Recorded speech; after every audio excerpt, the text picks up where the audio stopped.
I'm Chloe. I've got 3 boys, 6-year-old, 4-year-old, and 10-month-old lockdown baby.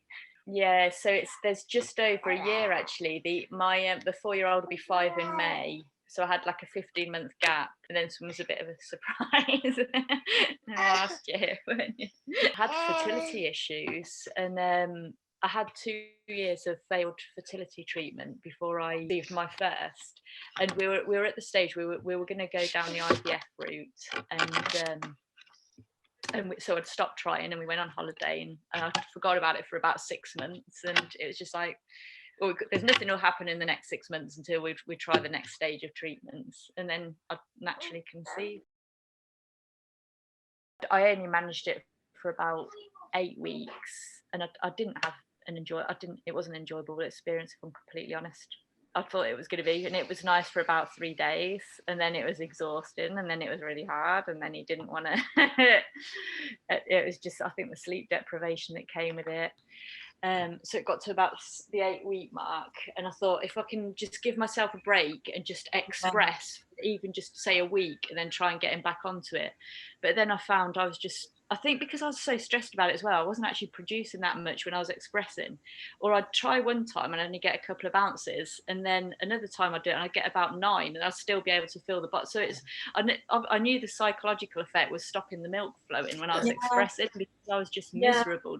It's like every day, it's like if I'm faced with a new challenge, just when I think I've mastered the next bit, I'll have something else thrown at me. And every single 3 of the babies, it couldn't have been more different.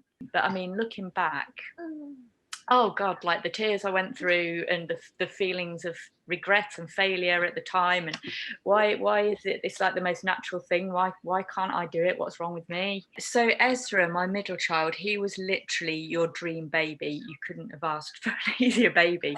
So I breastfed him till he was 9 months, and he was a dream. It was an absolute dream. And I actually didn't plan to, because the experience I had before, I think I was in the mindset of just see if you can do it, at least so he can have the colostrum. And I thought, I'm not going to put any pressure on myself now.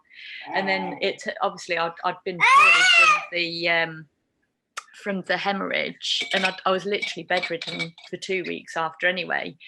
So I just lied in bed and just had him kind of on me, and that was easier than trying to sit up and bottle feed actually. And then when I did make the decision, in fact, partly why I stopped expressing was because I came up with a cyst on one side and developed mass, and then that was just way too painful then anyway. And then one side pretty much dried up. And then I just, at the point where I was like, I just can't do this now. When I did make the decision to just get him on the formula, all of a sudden we had all this lovely time together that we didn't have, because I was sat like stressing out, like, oh, I need more milk to feed you because you're going to be hungry in an hour. And I think in a way it's really funny to say, because it's only occurred to me over the last couple of weeks, like the moments that I have breastfeeding the baby, I've always seen this year as an opportunity, like, oh, this is my little bit of me time, and I'll find myself on my phone. This is when I write poems and things, you see. And then it's like, I'm so busy writing them, I'm not experiencing this. I'm writing about it, I'm not experiencing it. I didn't really have the support around me. Everyone was just like, oh, just get him on the bottle, because they meant well, really. They could see I was having a really difficult time with it, and they thought by telling me this, that was the best thing for me. It's so bewildering for first time mothers. I mean, I really do feel for those who've had their first during lockdown.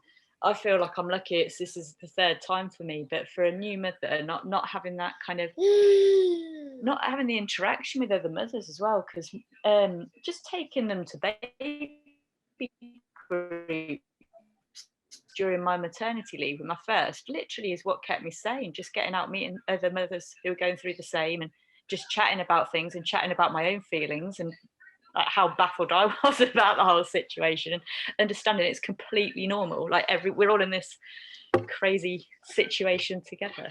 And then obviously 3rd time round, because we were in lockdown and there was nowhere to go anyway, it made breastfeeding an easier journey, because fine to just sit on the sofa all day, and it was almost like my permission to just sit down, because it was so full on, obviously, having the other 2 at home. So it was like my little bit of me time.